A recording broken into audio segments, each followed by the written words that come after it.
Bonjour à toutes et à tous. Bienvenue sur la table d'hôte Vox Déméter. Et donc nous sommes tous les deux avec Adeline pour animer cette table ronde. Adeline, donc tu es agricultrice en grande culture dans les Ardennes et tu es administratrice Agri-ID. Oui, c'est ça, Sébastien. Bonjour à tous et à toutes. Et Sébastien, donc le co-animateur qui est agriculteur dans Lyon depuis 2019 avec un associé en démarche ACS et en grande culture en phase de diversification. Et donc aujourd'hui, nous sommes là pour une table d'hôtes organisée par Vox Déméter. Vox Déméter, c'est l'association qui fait entendre la voix des femmes du monde agricole. Avec 3 missions. La première, de mettre en avant les rôles modèles féminins. La deuxième, c'est de sensibiliser pour renforcer la présence des femmes dans les instances décisionnelles, mais aussi pour accompagner les femmes et libérer leur potentiel. Alors, à ce titre, c'est pour cette raison qu'on se retrouve aujourd'hui sur la thématique « Libérer le potentiel des femmes pour l'agriculture ». Et à cette occasion, on a plusieurs acteurs du monde agricole qui nous ont rejoints pour témoigner. Alors déjà, Anne Dumonnet-Leca. Donc Anne, tu es fondatrice et présidente de Vox Déméter. Tu es co-autrice de la note Entrepreneuriat féminin en agriculture. Libérer les potentiels, et c'est ce qu'on va découvrir ce matin. Gabrielle Dufour, qui est là également aujourd'hui, responsable communication Agri-ID et également co-autrice de cette note qu'on va découvrir. Marine Boyer, qui est éleveuse de bovins, viande, dans l'Aveyron, en agriculture biologique, et tu es impliquée dans le réseau CUMA. Également Anne-Laure Durand, agricultrice en grande culture en ACS en Seine-et-Marne. Coralie Tricard, ici présente. Tu es entrepreneuse et fondatrice de Coco Lodge, et tu accompagnes les agriculteurs et les agricultrices dans le développement de leur activité touristique.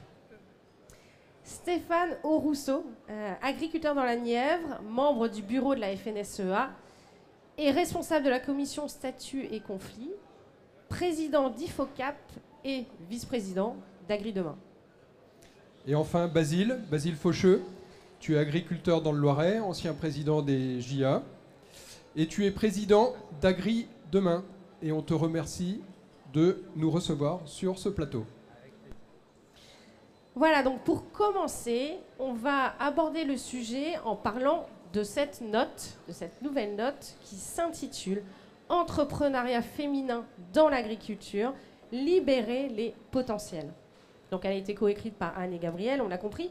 En quelques mots, c'est 18 mois de travail, d'investigation, d'interviews, de rencontres d'agricultrices et d'experts du monde agricole, de tout horizon, de toutes les agricultures. Et l'objectif a été de recueillir ces avis, des chiffres aussi, des statistiques et des retours d'expérience, bien sûr, sur les chefs d'entreprise agricole au féminin. Donc on a 3 questions pour vous. On va commencer par Anne. Donc Anne, quel est le constat? Quel est l'état des lieux de nos jours des chefs d'entreprise agricole que vous avez pu dresser dans la note? Alors merci déjà. C'est un constat qui va être mitigé, on va dire. Il y a à la fois des femmes, on est d'accord, dans le monde agricole. Elles sont 26%. Chef d'exploitation, mais en même temps, on ne peut pas parler de féminisation, d'une plus grande féminisation depuis 2010. Contrairement à ce qu'on a tendance à dire, il y a beaucoup plus de femmes, elles sont très présentes. On les voit mieux, et ça, réjouissons-nous. En revanche, nous nous sommes posé la question avec Gabrielle de dire qu'est-ce que ce sont ces chiffres, qu'est-ce qu'ils cachent, quelle réalité. Parce que si on prend les chiffres pour qu'ils sont, on se dit 26%, c'est génial, c'est un quart, c'est très bien, c'est mieux que dans certains secteurs, numériques, le technique. Là, non. On est allé regarder pour savoir significativement combien de femmes il y avait. Et on a la conviction mais aussi on a étudié ces tendances-là, que les femmes, il y a une fragilisation aujourd'hui parce elles sont plus visibles, mais il n'y en a pas tant que ça. Donc ce 26%, on doit se l'enlever de la tête, finalement, pour regarder. C'est ce qu'on a essayé de montrer et de s'appuyer vraiment sur leur contribution plutôt que de s'arrêter à un chiffre. Alors, on va se poser... Si je peux rajouter quelque chose, nous avons étudié les nouveaux enjeux des agricultrices, des chefs d'entreprise agricole dans le nouvel espace qu'est l'entreprise agricole. On s'est appuyé sur les travaux. Notre point de départ, c'est les travaux de François Purseigle, avec la mutation qu'on connaît d'une agriculture familiale à une agriculture entrepreneuriale. Et donc, il y a de nouveaux enjeux dans cette entreprise agricole liés à la fonction de chef d'entreprise, qui n'est plus celle d'avant. Et donc, c'est ce que nous avons essayé d'étudier dans cette note. Merci. Deuxième question. Pourquoi il y a un sujet femmes en agriculture en 2025 ? Pourquoi on doit se poser ces questions-là ? Pourquoi on doit communiquer sur la situation et son évolution ? Je passerai la parole à Gabrielle parce qu'elle le dit très très bien. Moi je dirais quel dommage qu'on ait un sujet femme. Il n'y a pas de sujet femme. Il y a un sujet agriculture, il y a un sujet renouvellement des générations, il y a un sujet souveraineté alimentaire et vraiment il faut replacer le sujet femme parce qu'il n'y a pas de sujet femme. Il y a des problèmes, il y a des défis et on doit les calculer, vraiment trouver des solutions et c'est et les hommes et les femmes. Oui, alors je répondrai rapidement à y a-t-il un sujet femme en 2025 en agriculture ? On pourrait se poser la question quand on voit les profils qu'on a autour de la table que vous allez interroger et les profils des animateurs. On a vraiment des femmes, comme disait Anne, on a des femmes qui sont là, qui sont présentes et qui, quand elles développent leur vision, en plus elles ont une contribution qui est tout à fait intéressante et différenciée et qui vraiment va nous aider, comme dit Anne, à porter la transition avec les hommes. Mais elles ont cette contribution différenciée qui est vraiment intéressante. Alors, y a-t-il un sujet femme ? En fait, il y a un sujet femme dans l'entrepreneuriat aussi. Il y a un sujet femme en agriculture qu'on connaît, traditionnel. C'est pas évident dans un milieu d'hommes, dans un milieu traditionnel qui est l'agriculture, dans un milieu familial. Mais il y a un sujet entrepreneurial. Les femmes entrepreneurs, et je te regarde Coralie et tu pourras certainement abonder dans mon sens, les entrepreneurs, les femmes entrepreneurs en France rencontrent, on va dire, alors elles ont une contribution différenciée, mais elles rencontrent deux types de freins. Les freins structurels et les freins culturels. Et ça, c'est toutes les chefs d'entreprise, quel que soit le secteur d'activité, en particulier quand c'est dans des secteurs masculins. C'est documenté par BPI Lab, BPI qui n'est pas une association militante pour le droit des femmes, c'est vraiment la Banque pour l'investissement, qui est un observatoire de l'entrepreneuriat, qui mesure l'index entrepreneurial chaque année, et on peut mesurer ainsi alors les freins, rapidement, les freins structurels, c'est le frein principal, c'est le frein au financement. Je vais le résumer en une phrase simpliste au possible. Les femmes dans notre société ont moins d'argent que les hommes. Voilà. Elles ont moins d'argent, moins de patrimoine, elles sont moins présentes dans le capital. Et comme vous le savez, vous êtes tous chefs d'entreprise, quand on va demander un prêt, quand on cherche un financement, plus on a d'argent, plus c'est facile. Donc là, il y a ce frein qui est structurel et qui est lié à des raisons culturelles. Pourquoi les femmes ont moins d'argent dans notre société ? C'est toute une histoire qu'on n'a pas le temps de développer ici. Je dirais juste les freins culturels. Les freins culturels, on en a, toutes les femmes, de l'enfance, de la petite fille qu'on ne va pas forcément mettre sur le tracteur dans la famille, les jeunes filles qui vont être poussées plutôt vers des filières genrées dites féminines, parce qu'elles se sont des filles. C'est aussi au niveau de l'installation, comme on l'a dit aussi, c'est sur des freins, sur tout un tas de freins. Et puis il y a des croyances limitantes qui empêchent les femmes de croire en elles-mêmes. Croyances limitantes, je n'ai pas confiance en moi, je ne suis pas compétente dans ce domaine. Je ne vais pas y arriver dans ce domaine-là. Il n'y a pas de femmes de toute façon, donc on n'arrive pas à se projeter parce qu'il n'y a pas assez de rôle modèle. Ces croyances limitantes, c'est un sujet culturel. Où on va plutôt éduquer les petites filles à faire plaisir, à être sages, à s'occuper de l'entourage. C'est très bien parce que ça fait des belles qualités, des très beaux soft skills qu'on peut mettre à contribution maintenant dans les entreprises. Mais toutefois, c'est vraiment un frein. Quand on sait chef d'entreprise, qu'est-ce que c'est ? C'est quelqu'un qui prend des décisions, qui a du leadership, qui investit, qui prend des risques. Toutes ces valeurs sont associées dans notre société à plutôt des caractéristiques masculine, on va dire. Voilà, donc les femmes doivent à la fois sortir de leur zone de confort et on doit aussi les aider. Hein, tout le para-agricole, je vais dire, doit aussi les aider à développer ça. D'où les 44 propositions. Alors justement, après ce constat, ces chiffres, ces témoignages et donc cet état des lieux, qu'est-ce que vous recommandez? Quelles seraient les propositions qui feraient bouger les lignes? Alors, on en a 44 propositions qui touchent vraiment tout le soutien de la femme du monde agricole aujourd'hui, qui est partout. Hein. C'est une chef d'entreprise. Quel que soit son nom, c'est pas parce qu'on s'appelle agricultrice, chef d'exploitation, paysanne, on ne voit pas l'agriculture comme un métier où on s'épanouit, où on prend des risques, où on rectifie les choses. Il y a toute la teneur aujourd'hui d'une dynamique entrepreneuriale et qu'on le fasse sous une casquette ou sous une autre. Et dans les propositions que nous avons faites, il s'agit d'aider cette dynamique-là, parce que tout le monde n'est pas à la même vitesse, tout le monde ne voit pas les choses aujourd'hui comme il le verra, comme elles le verront dans 3 ans. Et il faut s'inscrire dans une dynamique. Je crois que ce qui est le plus important, c'est de se dire qu'aujourd'hui, on est tel qu'on est, mais qu'on va progresser et qu'on va apprendre des choses et qu'on va rentrer en contact avec d'autres personnes qui vont vous faire évoluer. Donc moi, parmi les 5 propositions phares, je dirais qu'il y en a 2 qui me sont totalement, vraiment qui me tiennent à cœur. C'est à la fois l'index. Pour l'index égalité, c'est pas un index égalité, c'est simplement un index pour compter aujourd'hui le nombre de femmes qui sont dans les instances agricoles, au conseil d'administration et dans les bureaux. Il y a vraiment des gens au local, des femmes qui sont engagées, et ça ne veut pas dire qu'elles ne sont pas engagées, mais on ne fait que constater qu'elles ne sont pas suffisamment importantes. Je dis toujours, aujourd'hui on prend des décisions pour la société française, pour l'agriculture. Elles ne sont prises la plupart du temps que entre hommes, et je trouve dommage que les femmes ne participent pas plus à cette prise de décision. Voilà. Et la deuxième proposition phare que je trouve importante, c'est de sortir, il y en a plein hein, bien sûr, hein, mais qui sont intéressantes, il n'y en a pas une plus haut que l'autre, hein. Je dirais c'est d'aller voir ailleurs aussi.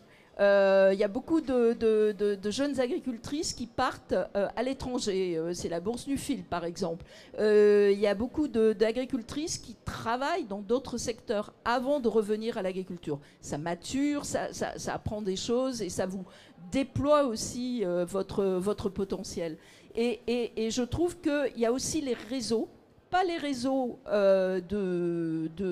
agricoles obligatoirement, mais de sortir dans les réseaux d'entrepreneurs. Vous en avez dans tous les territoires et ça c'est intéressant pour vous. D'apprendre qu'on n'est pas... D'abord ça fait connaître l'agriculture, ça fait connaître les chefs d'entreprise agricoles et en plus vous apprenez aussi avec vos pairs. Merci. Juste, voilà, je dirais juste oui... pour promouvoir et pour développer la culture entrepreneuriale dont tous les chefs d'entreprise ont besoin, hommes et femmes, hein, mais les femmes, elles partent de plus loin. Hein, il faut comprendre qu'avec tout ce que je vous ai dit, elles partent d'un peu plus loin. Donc il faut vraiment solliciter encore plus, développer encore plus cette culture par les réseaux qu'ils soient mixtes ou pas, par du coaching, par des formations leadership, par des formations management, par des réseaux de chefs d'entreprise. Donc là, on est vraiment... Pour les femmes en particulier, parfois ça passe par des réseaux de femmes. Ça peut permettre, dans un premier temps, de parler, de développer, d'avoir une parole plus libre. Voilà. Merci Gabrielle et Anne pour la description de cette présentation, de cette note et de ces propositions. Alors maintenant, je vais me tourner vers nos invités. À la lecture de cette note et à l'écoute des différentes propositions, quelles sont vos réactions ? Et je vais déjà m'adresser à Anne-Laure et Coralie qui ont rebondi sur les recommandations au sujet du financier, des sujets financiers et notamment de l'acculturation à la finance et du système de financement. On va commencer par Anne-Laure peut-être. Et j'ai noté, si je peux me permettre, une citation, ce que tu m'as dit qui m'a marqué. L'indépendance financière, c'est le nerf de la guerre. Et je pense qu'on peut commencer par là. Oui, effectivement, je pense que c'est une notion qui est partagée par de nombreuses personnes. Donc, en fait, l'indépendance financière, c'est quand même le thème central dans le mouvement d'émancipation de la femme. Dans le mouvement d'émancipation de la femme, c'est central. L'indépendance financière, ça permet d'avoir le contrôle de sa vie, ça permet de faire des choix librement et que ces choix soient respectés. Donc c'est vraiment central et effectivement il y a un manque de connaissance de toutes ces notions financières, la gestion du patrimoine, les placements, l'optimisation fiscale. Donc c'est peut-être un peu général dans le monde agricole, mais ça l'est encore plus pour les femmes. Et acquérir en fait ce type de connaissances, être plus à l'aise, avoir une assise financière, permet de gagner en assurance. Et dans la note, il est question de potentiel bridé parfois des femmes. Et je pense que entre autres, les mauvaises connaissances sur les questions financières brident les femmes. Et donc c'est très important et en ça c'est un levier, je pense, très intéressant à actionner. Il y a beaucoup de choses à faire et moi en tant qu'agricultrice, je serais très intéressée d'ailleurs. Pour rebondir sur ce sujet d'acculturation à la finance, Coralie aussi, par ta casquette d'entrepreneur aussi, parce que c'est intéressant aussi de sortir du monde agricole et d'avoir aussi une chef d'entreprise qui travaille avec des agriculteurs, mais qui côtoie aussi d'autres secteurs. Donc toi, tu nous parlais de ton expérience par rapport au système de financement. Qu'est-ce que tu as pu vivre et qu'est-ce qui t'a fait réagir par rapport à la note? Oui, merci beaucoup. Ça m'a beaucoup interpellé tout ce que tu disais aussi et ce que j'ai lu aussi dans la note sur cette notion de se sentir légitime. Et je trouve que ça se recoupe beaucoup quand on va chercher du financement. On m'entend pas assez, on m'entend mieux. Donc cette notion de légitimité quand on va chercher du financement, je vais le mettre comme ça va être mieux. Et moi, c'était juste pour partager, c'est que du coup, moi j'ai été bien accompagnée dans le début de mon parcours entrepreneurial. J'ai fait le parcours notamment de Ticket for Change sur de l'entrepreneuriat impact. Et il y a des business angels femmes aussi qui m'ont beaucoup aidée, notamment là dans ma levée de fonds actuelle.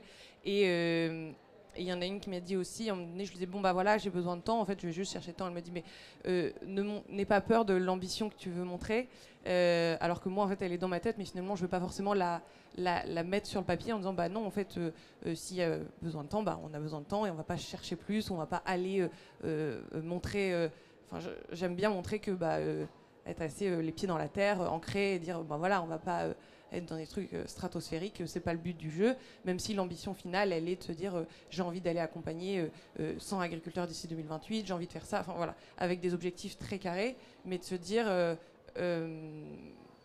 de pas forcément aller être dans quelque chose de trop. Et elle me dit, mais n'hésite pas à montrer aussi cette partie-là, chose que je montrais peut-être un peu moins, en voulant être très terre à terre et très ancré dans quelque chose de raisonnable, entre guillemets. Et je trouvais que son partage m'avait beaucoup aidé et m'a beaucoup aidé actuellement. Très bien.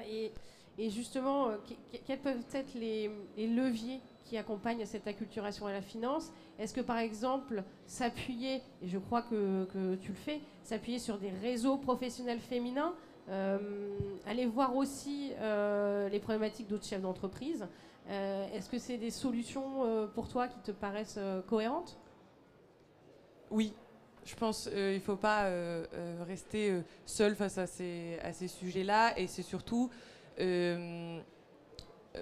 pour rebondir sur la partie du réseau, moi ce que j'ai trouvé aussi intéressant, pareil c'est une autre business angel qui avait partagé ça et qui disait en fait les réseaux féminins c'est utile mais il faut que ça serve vraiment.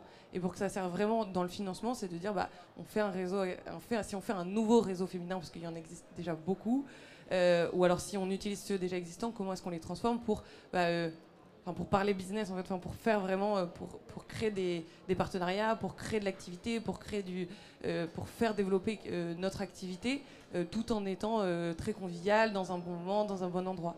Et ça, c'est quelque chose, je trouvais, de super important, de dire on n'est pas là juste pour se retrouver et discuter, et même si c'est trop chouette, mais pour se dire comment chacune, chacun, on peut apporter quelque chose à l'autre dans notre activité professionnelle. Et ça, je trouvais que c'était un aspect vraiment important sur cette notion de réseau, de dire c'est pas juste un café ou juste un moment, c'est vraiment quelque chose qui sert chacun et chacune dans son activité pour l'aider à le développer. Orienté business. Exactement. Alors, est-ce que vous voulez rajouter quelque chose sur les réseaux féminins? Est-ce que l'échange d'expérience, le mentoring? Oui, sur le réseau féminin, je pense qu'il y a effectivement quelque chose à mettre en place au niveau agricole. On peut s'inspirer, comme vous le dites dans la note, de ce qui existe déjà. Pour ma part, j'ai pu participer à une sorte de réseau, au programme de formation Hectare qui est dispensé, programme de formation Farmer qui est dispensé par le campus Hectare. J'ai fait avec Gabriel. Et c'était de toute ma carrière professionnelle en tant qu'agricultrice la première fois où je me retrouvais à des réunions de travail avec uniquement des femmes. Et je dois reconnaître que c'était particulièrement confortable. Alors, on va en reparler après, parce qu'on va parler de légitimité, mais il y a quand même de la pression en moins quand on est dans ce type de structure-là, parce que la question de légitimité ne se pose plus. Et il y a de la bienveillance aussi. Et donc, en réfléchissant à cette question, je me disais qu'il faut que les femmes, les agricultrices, les femmes chefs d'entreprise agricoles aient aussi ces espaces quelque part de respiration, de bienveillance et d'échange et d'entraide. Et ça leur ferait du bien dans ce métier qui est quand même souvent dur pour leur épanouissement personnel et professionnel. Alors, autre point qui est ressorti de la note et de nos échanges, c'est le travail sur l'image de la femme en agriculture, notamment toutes les questions sur les freins culturels. Et c'est quelque chose qu'on a largement débattu avec Marine. Elle avait plusieurs points à partager. Que ce soit sur la mécanisation ou que ce soit sur la possibilité de s'installer. Je te laisse la parole. Merci. Oui, tout à fait. Eh bien, c'est vrai que dans la note, en fait, ce qui m'a marqué, bien sûr, c'est l'installation et évidemment l'accès qu'on donne, la chance qu'on donne à ces femmes de s'installer. Donc, personnellement, mais effectivement, j'ai eu un parcours assez chaotique où même mon entourage a essayé de me dissuader de m'installer pour peut-être laisser la place uniquement à mon conjoint et que j'aille travailler à l'extérieur.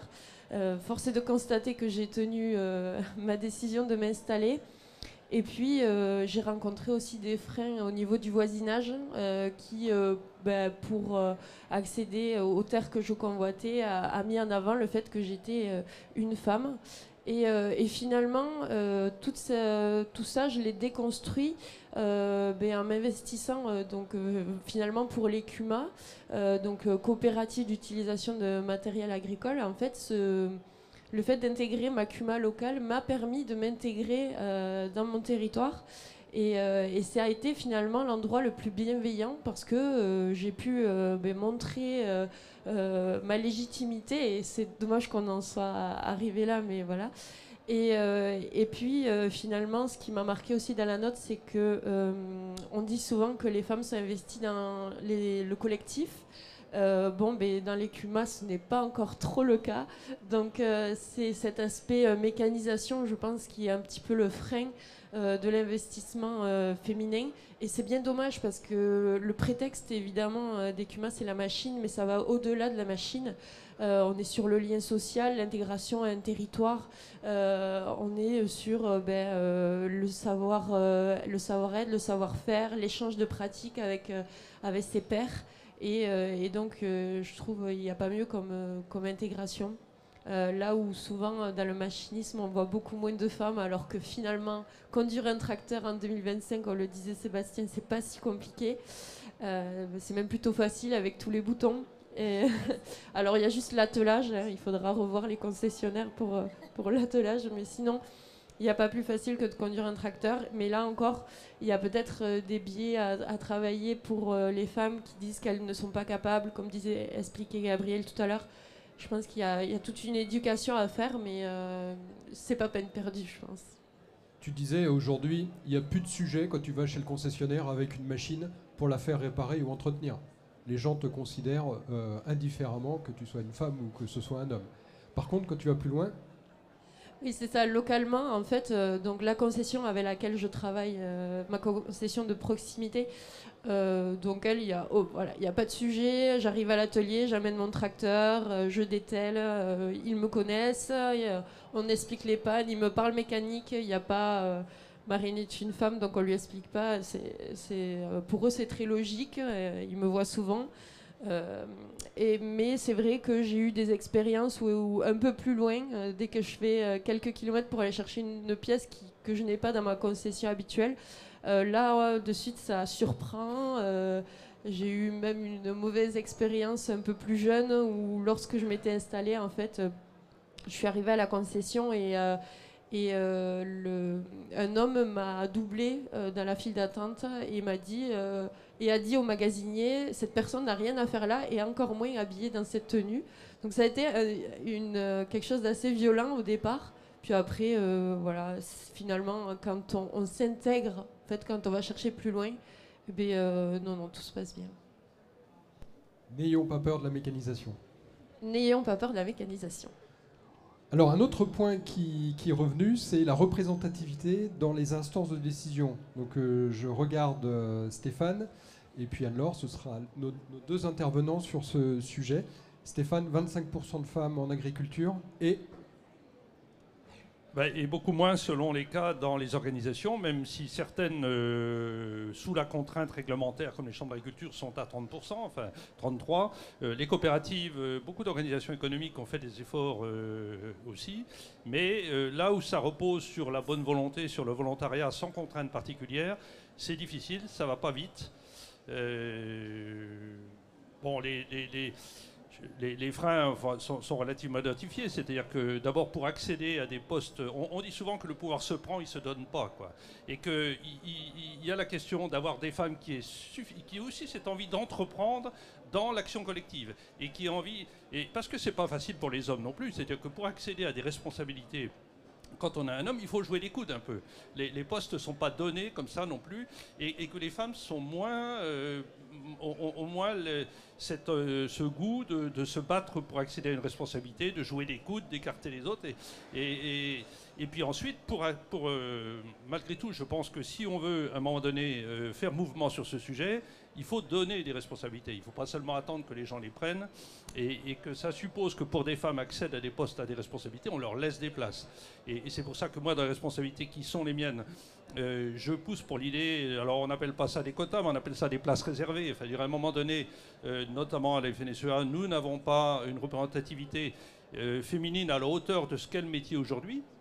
Et ça pose des questions d'identification des agricultrices. Parce que quand on essaie aujourd'hui, par exemple, de constituer un conseil d'administration d'une fédé dans un département, on va veiller à ce qu'il y ait toutes les productions représentées, à ce qu'il y ait les gens du nord, du sud, de l'est, de l'ouest. Mais curieusement, s'agissant de la partition homme-femme, on y prête assez peu attention.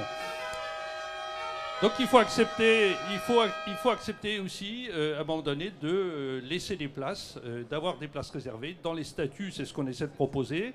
Moi je vais présenter une réforme des statuts de la FNSEA au prochain congrès qui a été aujourd'hui approuvé par le conseil d'administration, mais pour lesquels je ne sous-estime pas le fait qu'il y aura des freins et des oppositions fortes au congrès. Je ne peux pas dire quelle sera l'issue de cette proposition, mais par laquelle on attribue. Et finalement, cette question d'avoir des places réservées pour les agricultrices, il faut le vivre comme une période transitoire.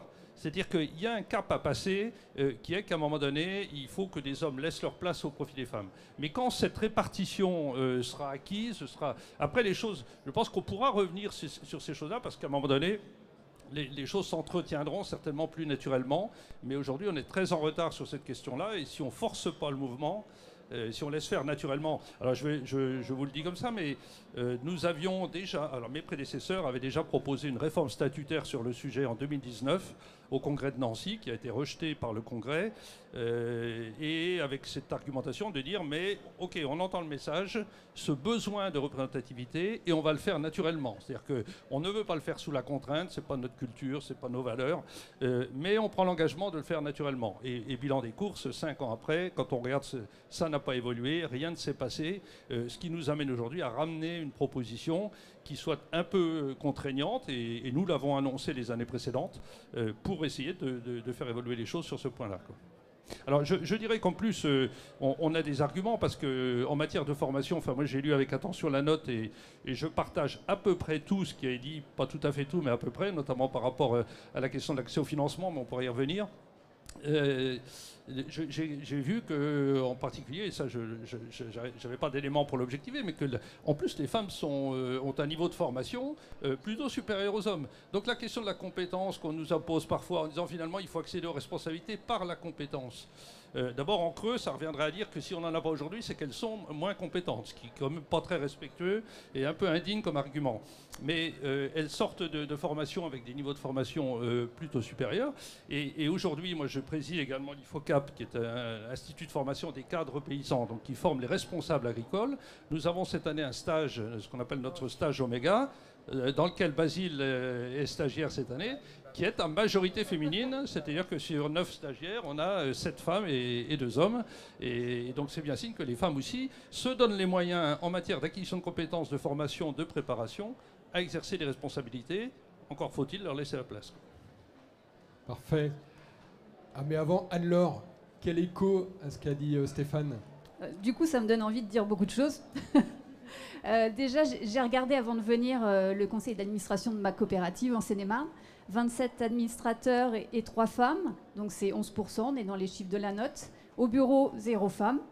Et j'ai regardé aussi la FNSEA, puisqu'elle est citée dans la note. Alors, je n'ai pas regardé le conseil d'administration, ça fait beaucoup, mais le bureau, 26 membres, une seule femme. Donc là, on est à moins de 4%. Je vous entendais dire, les femmes n'ont pas cette culture ou cette attitude de jouer des coudes pour atteindre le pouvoir. Est-ce que pour autant on doit se calquer sur les hommes? Nous, on a une culture à se dire, si on doit quelque part atteindre le pouvoir, c'est qu'on le mérite, qu'on a les compétences et qu'on a voté pour nous. Donc je ne suis pas forcément d'accord avec le fait de devoir jouer des coudes comme les hommes.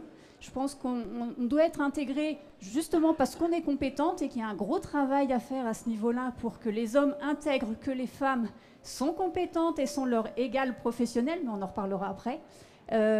Donc voilà, et je suis un peu inquiète quand vous dites que vous allez proposer, je ne sais plus comment vous avez dit, un amendement, enfin une bref, réforme des statuts au Congrès, et que vous craignez des freins. Donc je me demande quels sont ces freins, et je me dis que vous avez aussi, vous, hommes, les agriculteurs, un travail à faire sur vous-même pour vous interroger sur pourquoi vous adoptez cette attitude vis-à-vis des femmes. Voilà. Alors, je suis d'accord avec vous que je partage ce que vous dites sur le fait qu'il ne faudrait pas devoir jouer des coudes, sauf que je décris la réalité telle qu'elle est. On peut la regretter, on peut dire que ça serait mieux autrement. La réalité aujourd'hui, elle est celle-là, et que bon, il faut bien aussi composer un peu avec. Et que si on ne met pas des mesures un peu contraignantes, si on ne crée pas des postes réservés dans un premier temps, on va encore attendre longtemps, quoi. Je dirais aussi que dans nos organisations, parfois les réticences sur ces types de démarches un peu volontaristes viennent parfois des femmes elles-mêmes qui sont dans les organisations et qui finalement se disent, moi j'y suis arrivé un peu par la force de l'engagement, la force j'ai gagné ma place, je me suis formé pour ça, je me suis préparé, que les autres en fassent autant, quoi. Enfin, c'est un peu aussi ce que vous voyez bien. Et donc, les réticences finalement par rapport à ces évolutions statutaires viennent à la fois du terrain, parce que nous avons sur le terrain finalement, parce que tout se fait en cascade et en pyramide, c'est-à-dire que pour qu'on ait des femmes à la FNSEA, il faut qu'on en ait aussi dans les départements, dans les régions. Et non, mais on en a agricultrices, mais dans les fédés, regardez aussi le taux de féminisation de nos FNSEA en département ne sont pas non plus à 25%, et on a aujourd'hui des gens qui nous disent, mais nous, pour proposer des femmes dans des responsabilités nationales, il faudrait déjà qu'on les ait, donc il faut du temps. Après, quand on ne veut pas faire les choses, on trouve toujours de bonnes raisons, hein. Je suis pas je vous décris une situation, je suis pas en train, moi de manière volontaire, personne ne m'a obligé de le faire. j'ai proposé cette réforme à la FNSEA avec la commission dont je suis responsable. Mais voilà, il y a des arguments qui disent à la fois on les a pas, et puis il y a d'autres arguments qui disent mais non, il faut pas le faire de manière les quotas, enfin ce qui se passe dans le monde politique. Par exemple, les conseillers départementaux sur les territoires, on a imposé d'avoir un homme, une femme. Dans les chambres d'agriculture, on a imposé d'avoir une femme sur 3. Enfin, il y a un certain et certains, nous, on n'est pas contraints de manière volontaire, de manière obligatoire. Donc certains disent laissons faire naturellement les choses. Et c'est le rejet de la contrainte d'une certaine manière aussi. Mais bon, on verra quoi. Mais ce qui nous aide, vous savez, pour faire évoluer les choses, c'est toujours mieux aussi quand ça pousse un peu derrière, quoi. Et moi, je regrette que pour appuyer ce type de démarche-là, les femmes ne nous poussent pas dans nos réseaux syndicaux, dans les coopératives non plus. Elles ne sont pas derrière la porte à attendre que la porte s'ouvre, quoi. Alors, Stéphane, le sujet, on va le continuer sous un autre angle, en fait, à travers les freins intrinsèques, le manque de légitimité, le manque d'oser. Et on va laisser la parole à Basile, en revenant sur cette fameuse formation Oméga. Il y avait quelques analyses que tu m'avais partagées que je trouvais intéressantes.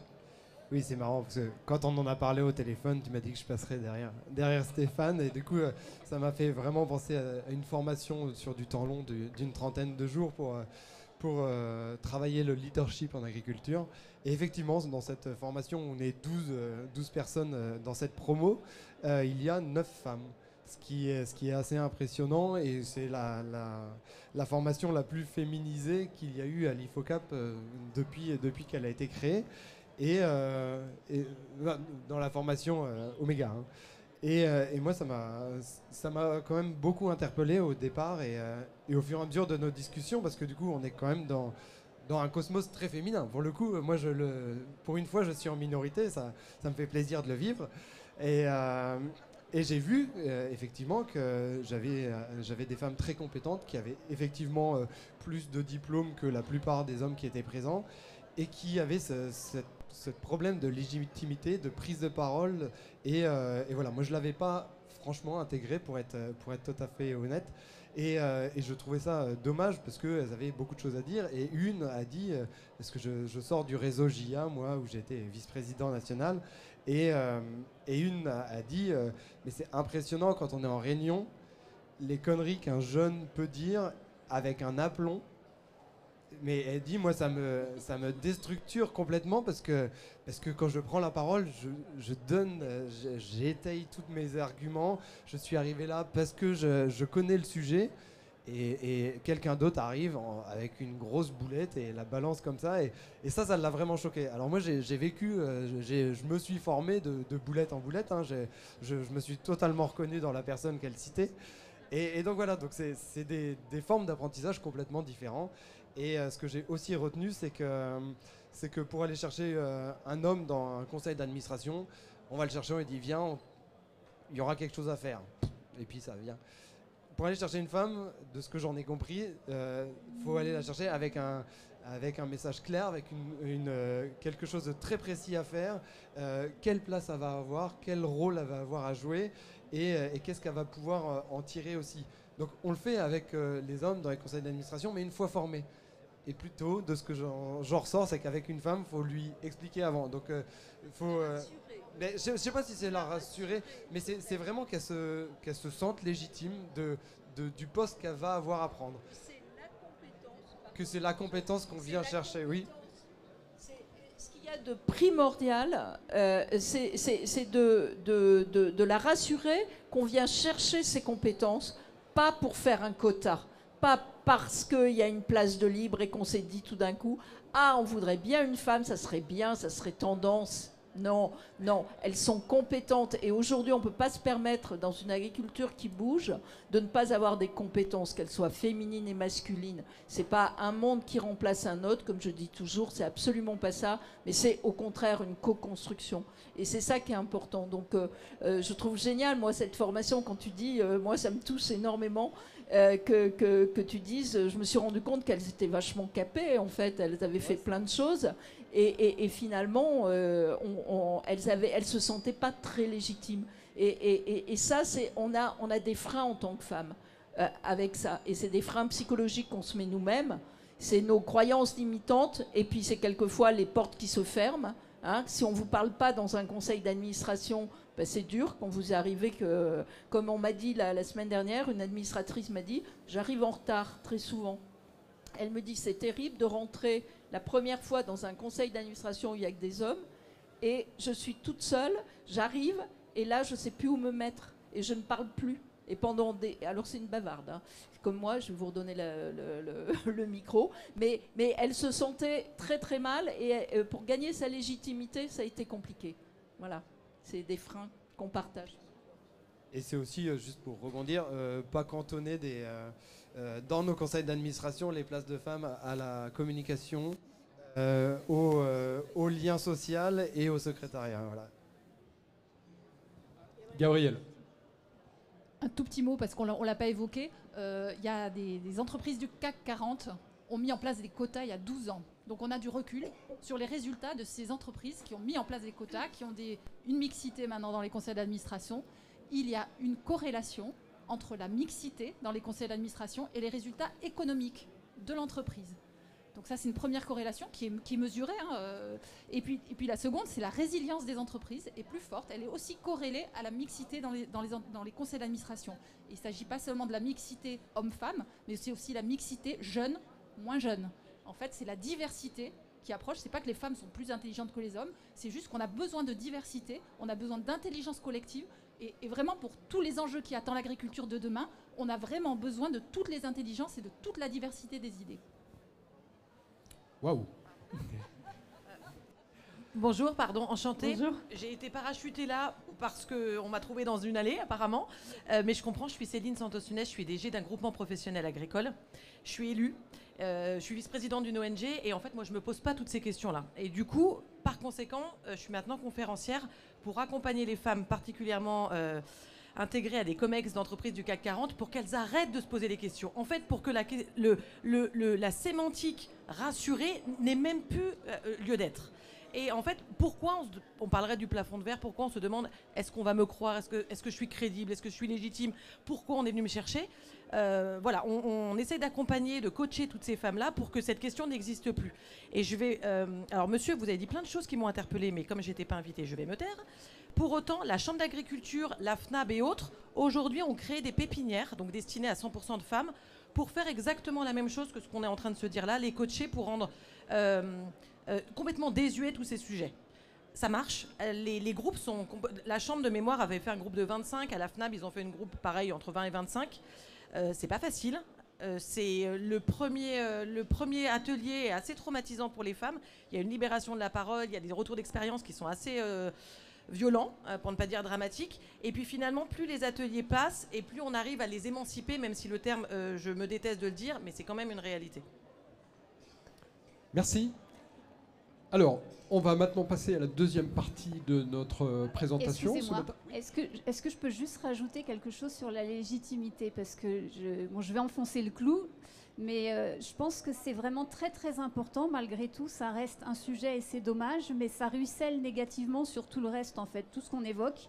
Et notamment la prise de place, la prise de fonction, pourquoi les femmes n'y vont pas, etc. Mais quand on nous renvoie régulièrement qu'on n'est pas légitime, je vais vous raconter 2 anecdotes très rapidement. Moi, je suis agricultrice depuis 9 ans, je suis toute seule sur la ferme. Ça n'empêche pas certaines personnes de me renvoyer des remarques qui me sidèrent. Il y a quelques années, un homme proche de la retraite, pas agriculteur, mais dans le monde agricole, me voit arriver en tracteur, me dit « Ah mais oui, vous êtes chauffeur ». Première chose. Il y a 2-3 ans, je vais au barbecue de la coopérative. Un voisin qui est à 5-6 km à vol d'oiseau, qui est plus jeune que moi, qui a genre 35 ans, on discute des travaux dans les champs, il me dit « Ah oui, toi, c'est vrai que tu conduis le tracteur ».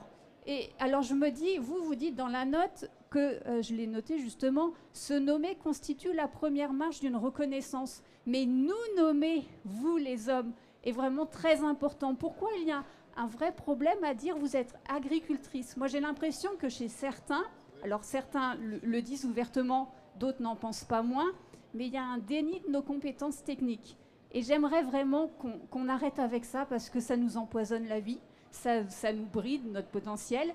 Et je pense notamment qu'il faut travailler sur l'imagerie des femmes dans le monde agricole, c'est-à-dire que dans les médias, dans les magazines professionnels, dans les interviews, dans les publicités, quand il y a des femmes qui apparaissent, Il faut qu'elle soit en train de faire des tâches. Il faut qu'elle soit en tenue de travail, sale, en train d'atteler un matériel, en train de le régler, en train de le nettoyer. Voilà, il faut que ça s'intègre dans l'esprit des gens, qu'on fait le travail exactement comme un homme. Merci. Alors, je rebondis du coup sur le sujet. Je passe la parole à Marine sur ce sujet de légitimité aussi, puisque là, on va ouvrir un peu plus que la note, plus largement. Être chef d'entreprise agricole de nos jours, qu'est-ce que c'est et quelle contribution, quelle vision, quel défi de nos jours? Être agricultrice, parce qu'il faut dire le mot, c'est vrai. Aujourd'hui, c'est important de préciser qu'en fait, il faut savoir faire l'ensemble des tâches qu'il y a sur l'exploitation. Trop souvent, les femmes sont cantonnées au papier, voilà. Trop souvent, c'est les tâches des animaux qui sont dédiées aux femmes. Mais peu souvent, on le disait tout à l'heure, c'est sur les tracteurs, etc. Et donc, en fait, il faut bien être conscient que monter sur un tracteur, savoir faire les travaux des champs, ça fait partie intégrante de notre métier.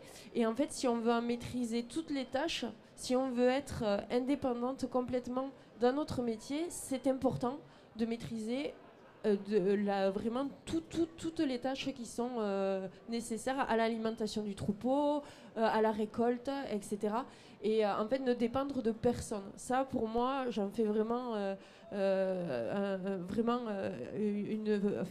argument phare, c'est de dire il ne faut dépendre de personne. Être seul maître de son exploitation.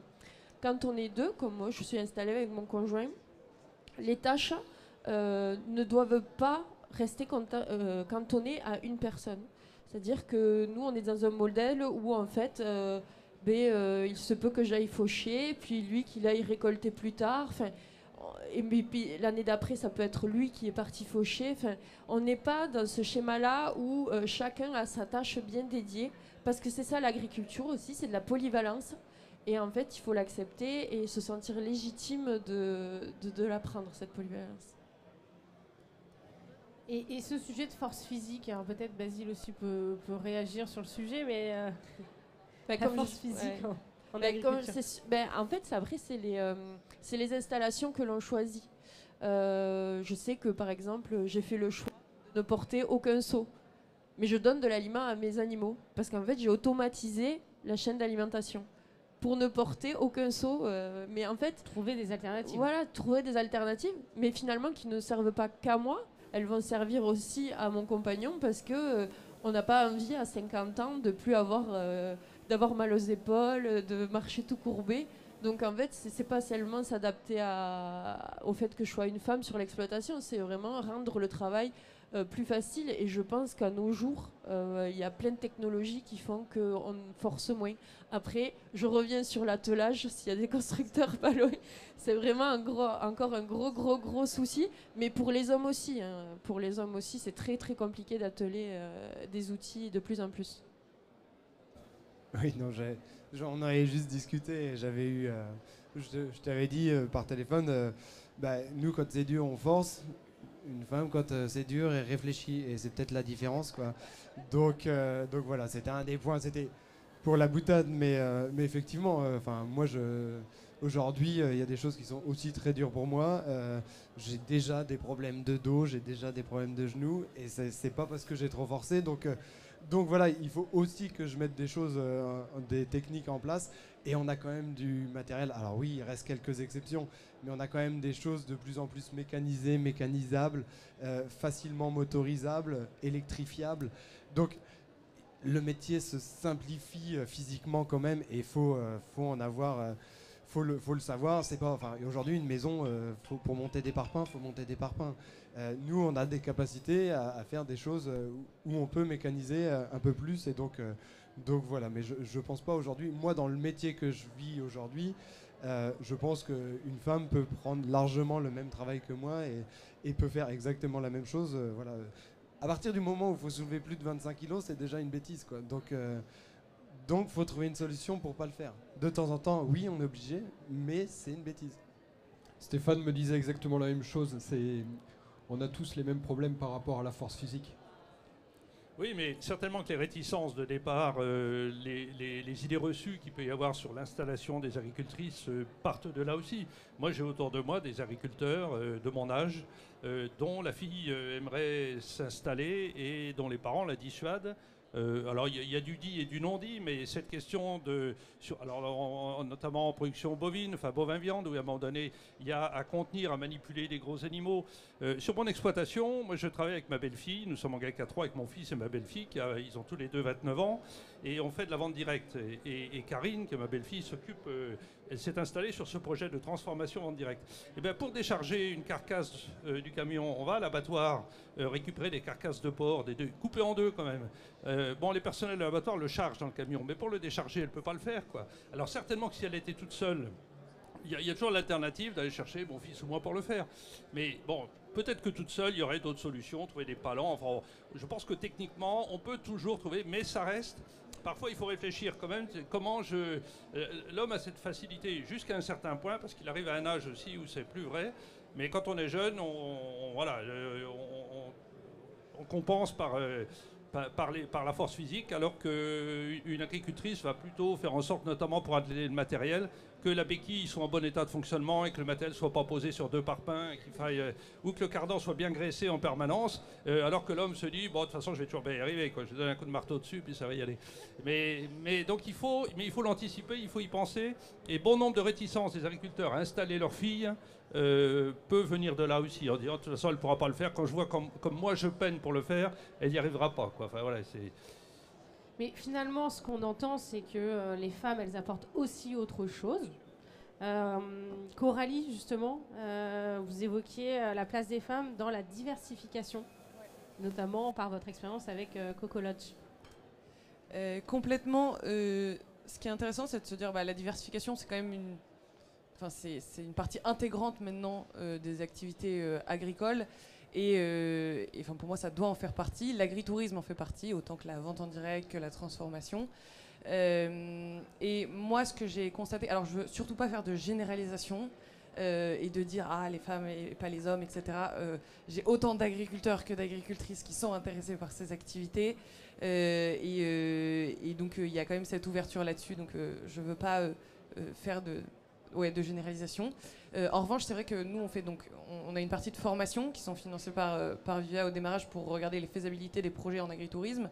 Et donc, on a lancé les formations il y a 6 mois maintenant, donc on fait des petites sessions. On a eu 17 agriculteurs accompagnés et c'est vrai qu'on a eu 12 femmes. Parce que je pense qu'il y a plusieurs raisons, mais il y a notamment cette volonté de se lancer dans cette nouvelle activité et l'accueil à la ferme, c'est pas rien. Ça nécessite quand même des soft skills, de vouloir accueillir, de vouloir partager, de vouloir transmettre. On a une super agricultrice qui s'appelle Delphine, qui est dans le Poitou, qui a ouvert son gîte à la ferme l'année dernière. Et elle a cette volonté de dire moi, ce que j'ai envie... les premiers voyageurs qui sont venus, donc c'était une famille de citadins, et donc elle a fait toute la visite, et les enfants lui ont dit c'est ça le métier que je veux faire plus tard. Et quand elle me racontait ça, elle était en mode ok, j'ai compris en fait le sens que je fais au quotidien dans ma chèvrerie, dans ma fromagerie, et il y avait quelque chose sur lequel elle était profondément animée.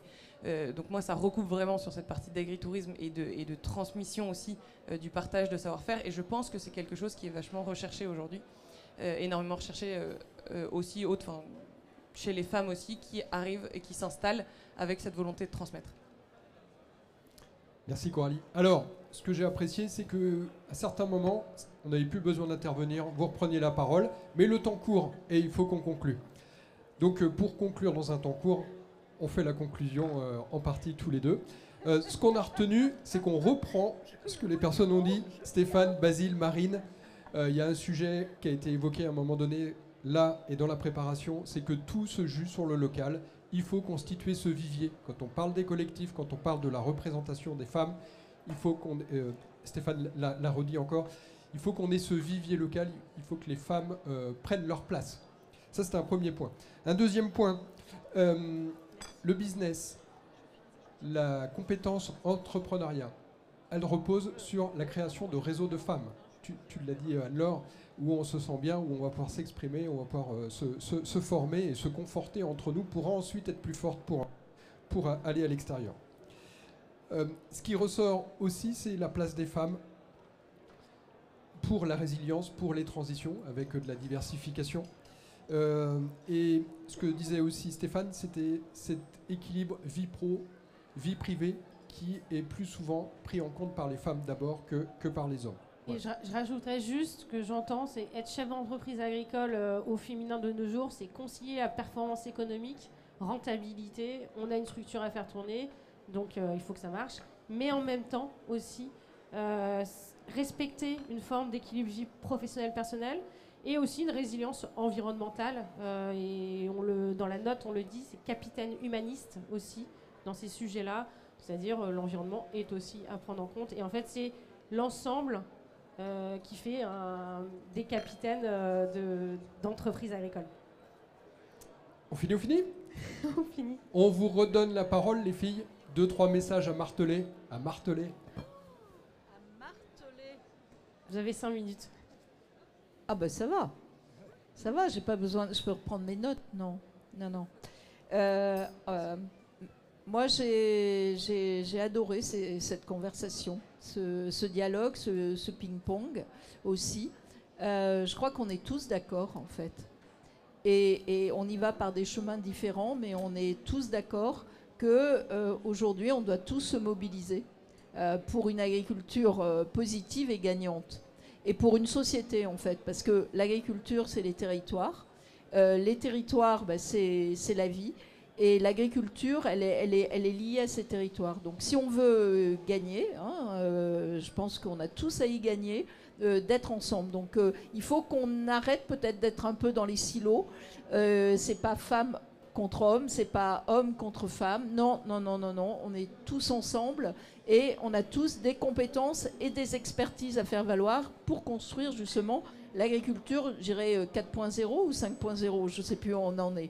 En tout cas, une agriculture qui gagne. Et moi, par rapport aux femmes, c'est une phrase, je dirais sortez de votre confort. On doit, en tant que chef d'entreprise, en tant que personne, on apprend tous les jours, je l'ai dit tout à l'heure. Et moi, j'ai l'âge vraiment, où j'ai ma carrière plutôt derrière. Mais moi, j'apprends tous les jours. J'ai envie de faire bouger les choses et je bouge. Je sors tous les jours de ma zone de confort. J'apprends tous les jours quelque chose. Et c'est ça, vraiment, pour moi, qui est hyper important. Il faut qu'on en soit convaincu. On peut construire des choses. Il y a vraiment de quoi faire. Donc là, apprenez et apprenez encore. Formez-vous. Ça, je parle pour l'IFOCAP et pour Omega. Mais il y a plein de formations. Il y a Farmer, on en a parlé tout à l'heure. Et ça, c'est hyper important. Donc, il ne faut pas avoir peur. On a des croyances imitantes. On a des biais cognitifs. Je l'ai dit tout à l'heure. Je regarde ma voisine d'à côté. C'est pas grave. Il faut les dépasser. Et j'ajouterai rapidement, effectivement, pas de guerre des hommes contre les femmes, pas de putsch contre le patriarcat, c'est pas le sujet.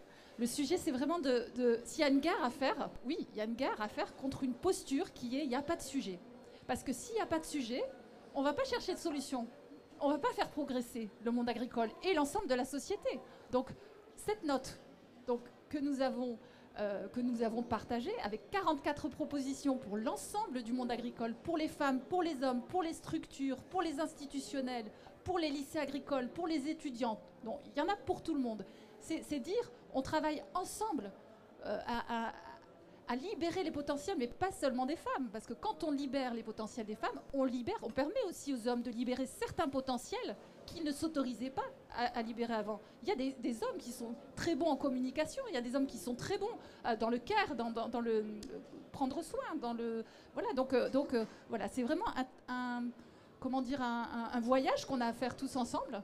Et je remercie les hommes qui sont autour de cette table, parce que je sais que tous les trois, Sébastien, tu en fais partie, vous participez vraiment à ça. Et on a besoin absolument des hommes. C'est pas un sujet de femmes avec les femmes, pour les femmes. C'est un sujet de société, c'est un sujet de tout le monde agricole. Donc il faut être tous ensemble, tout simplement. Donc avancez tous ensemble, et on a besoin de toutes les intelligences pour relever les défis de l'agriculture d'aujourd'hui et de demain.